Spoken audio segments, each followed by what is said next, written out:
Es jueves 27 de septiembre del 2007 y estamos en sesión para Javier de Buenos Aires. Bueno, Javier, antes de empezar la sesión de psicoditación,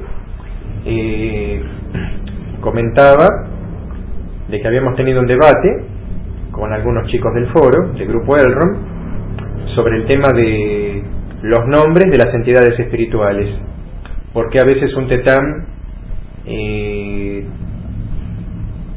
se dejaba llamar de una manera y a veces de otra. Bueno, muchas veces se ha aclarado que los nombres se usan a funciones únicamente del plano físico, porque entre ellos se reconocen mediante conceptos, mediante el concepto vibracional. Pero los espíritus y las entidades angélicas tienen dos tipos de vibraciones: la vibración tonal básica y la vibración tonal sutil, que pueden modificarse de acuerdo al plano en que habiten. Entonces, las entidades son percibidas de otra manera por sus mismos pares.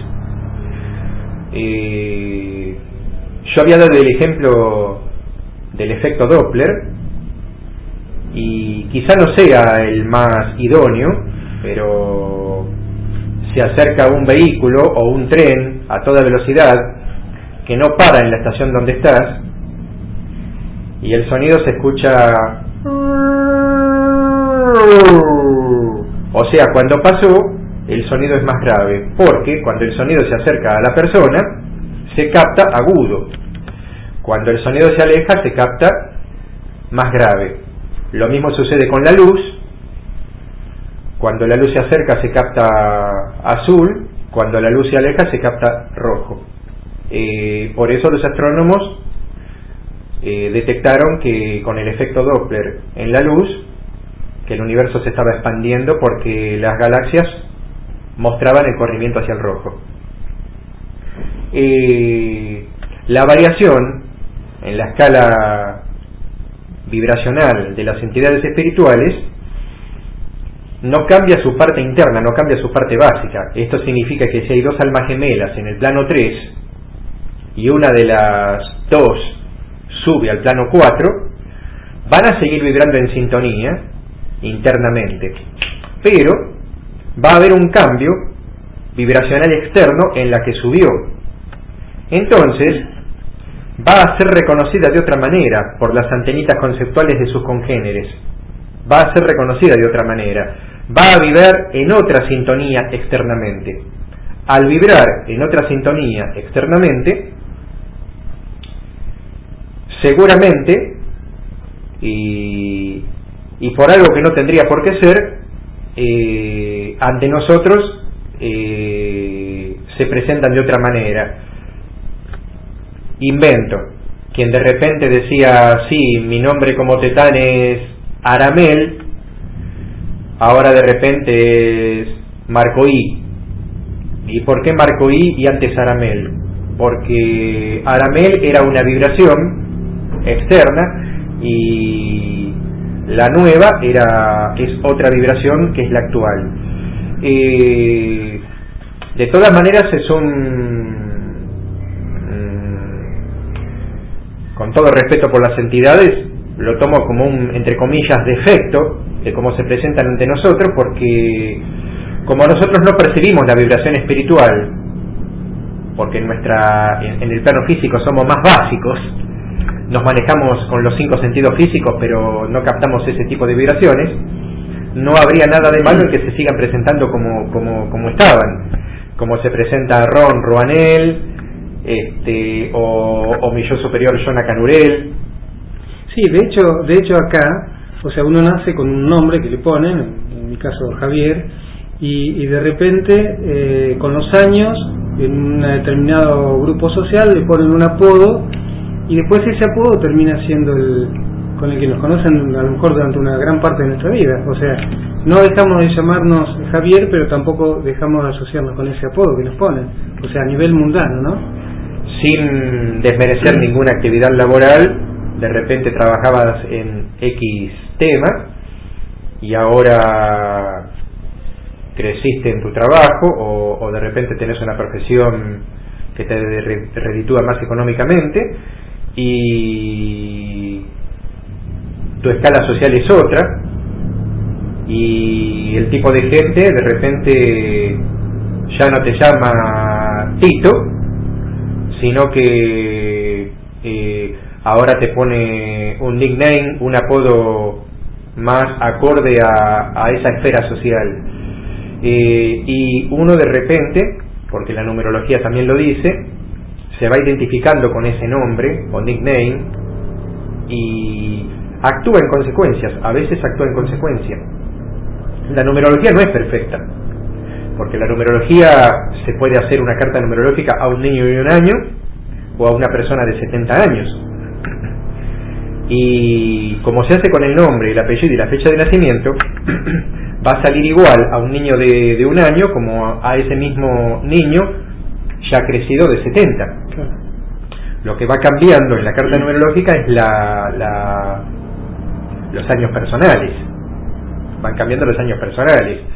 Ejemplo, tu fecha de nacimiento, tu año personal es de fecha de nacimiento a fecha de nacimiento. De tu fecha de nacimiento 2007 a tu fecha de nacimiento 2008, porque ahora estamos en 2007. Ese es el año personal de la carta numerológica. Eso es lo único que va a cambiar de la criatura al señor mayor. Todo lo demás se va a mantener igual. El impulso del alma, los planos de conciencia, los karmas, que los karmas también es algo para tomar con pinzas porque uno puede ir aprendiendo la lección en la propia vida. De repente te haces una carta numerológica y en la carta numerológica figura determinado karma y seguramente la carta numerológica puede estar equivocada porque ese karma a lo largo de tus X años ya aprendiste esa lección y ese karma ya no está. En la carta numerológica sigue figurando porque como la carta numerológica se hace con tus datos de nacimiento, la carta numerológica no es inteligente, no sabe si ya revertiste ese karma o no, no sabe si esa lección fue aprendida o no. Claro, sí. Y dentro de todo reconozco que es una de las mancias, por así llamarlo, más exactas la numerología. No precisa hora de nacimiento porque no es astral, es numerológica, no está guiada por cuerpos celestes, por eso es más exacta. Terminando con el tema de la vibración espiritual o angélica, nosotros mismos cambiamos de vibración durante la vida.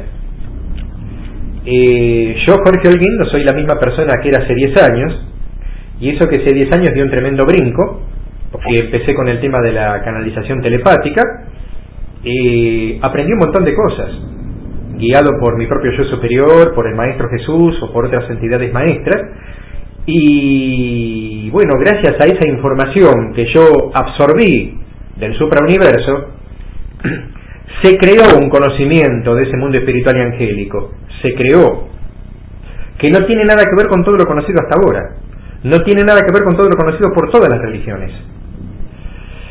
Y como yo soy mi primer detractor, siempre me fijo qué es lo que me cierra y qué es lo que no me cierra, y a mí me cerraba. Una de las cosas que me han cuestionado, porque fui el descubridor de eso, es ¿por qué encarna un 10%? ¿Por qué no encarna un 9? ¿Por qué no encarna un 11? ¿Por qué no encarna un 12? Y yo respondería de la misma manera que responde Eón. ¿Y por qué no? ¿Y por qué sí? ¿Y por qué encarna un 10%? Y es así. Viniendo de él no lo vamos a discutir. Ayer le comentaba a Pedro, que hace meditación masiva, de que una de las cosas que más me gustaría es poder conversar con Eón,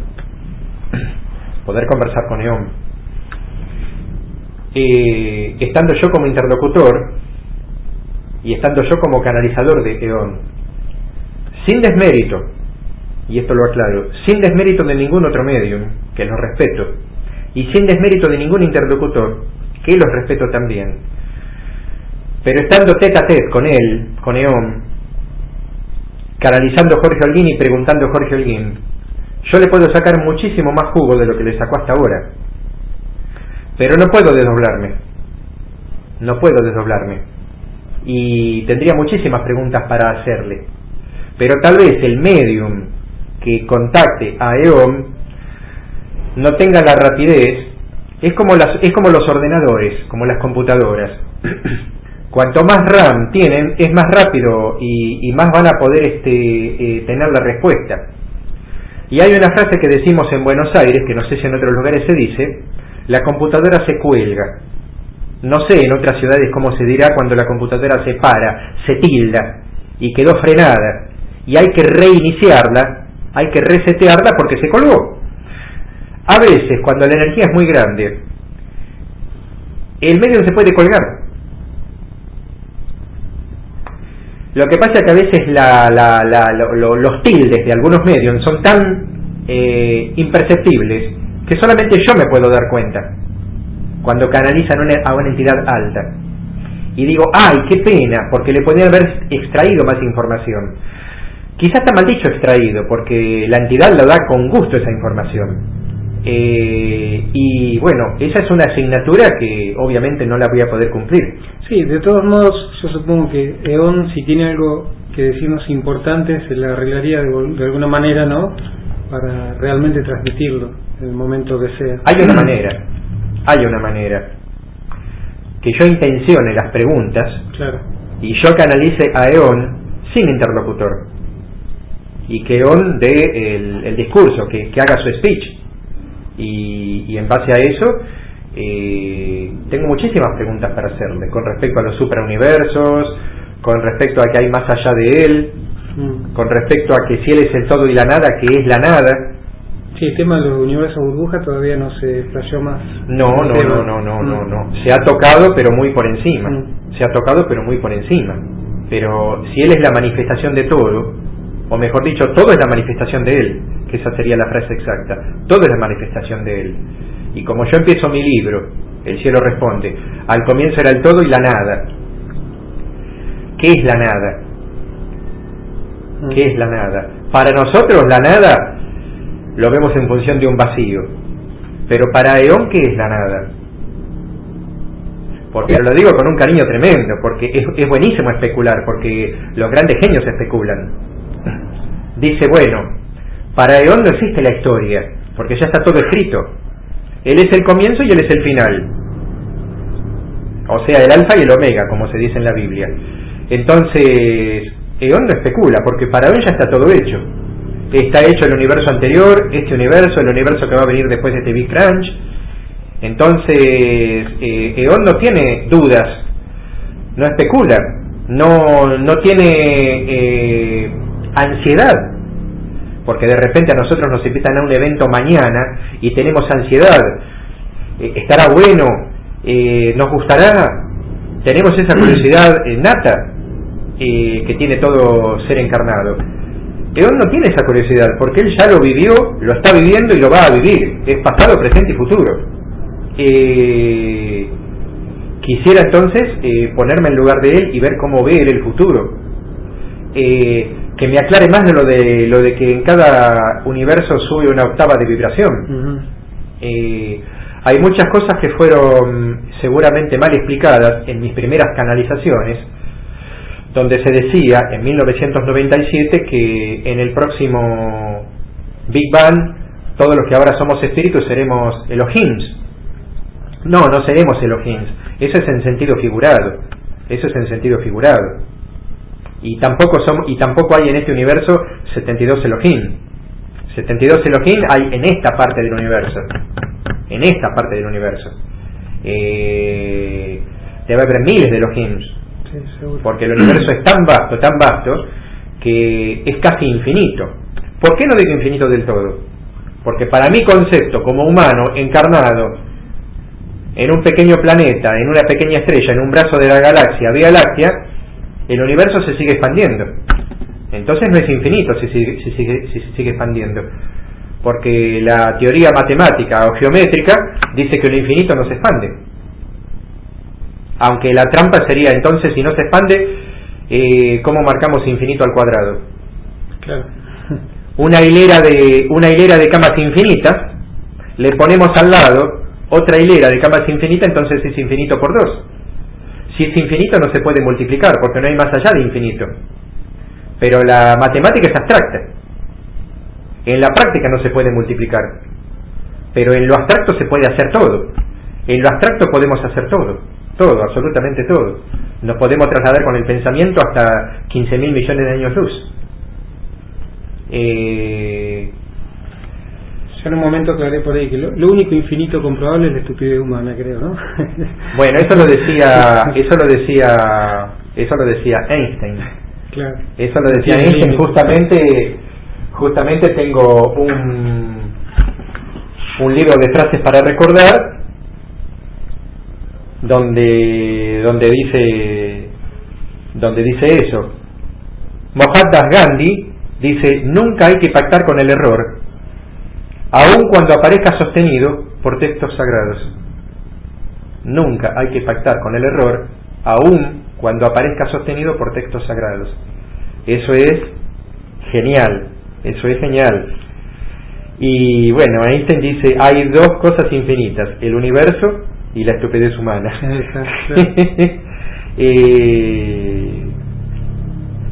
Nietzsche, tocando el tema del ego, decía: la guerra vuelve estúpido al vencedor y rencoroso al vencido.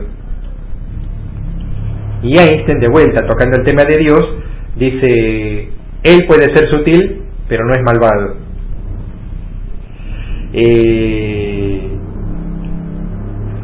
Bueno, de aforismos, sí, no, los aforismos enseñan muchísimo. El aforismo más polémico es uno de los más cortos que yo tengo, que es el segundo que escribí en el año 97, que dice: la meta es la búsqueda, el gozar el mientras tanto. Y me asombro cuando veo films espirituales donde llegan a la misma conclusión, sin yo conocer a quien lo escribió y el escritor tampoco conociéndome a mí. Dice la misma frase de otra manera. Sí, o no veamos la meta, veamos el camino. Y bueno, eso significa que en la parte espiritual estamos conectados con otras entidades. Sí, sí. Porque a veces decimos: ¿cómo puede ser que fulanito llegó a la misma conclusión? O porque los tetales están conectados, o directamente porque nosotros tenemos ese decodificador que vive investigando, que ojalá lo tuvieran todos. Eso sería más que fantástico.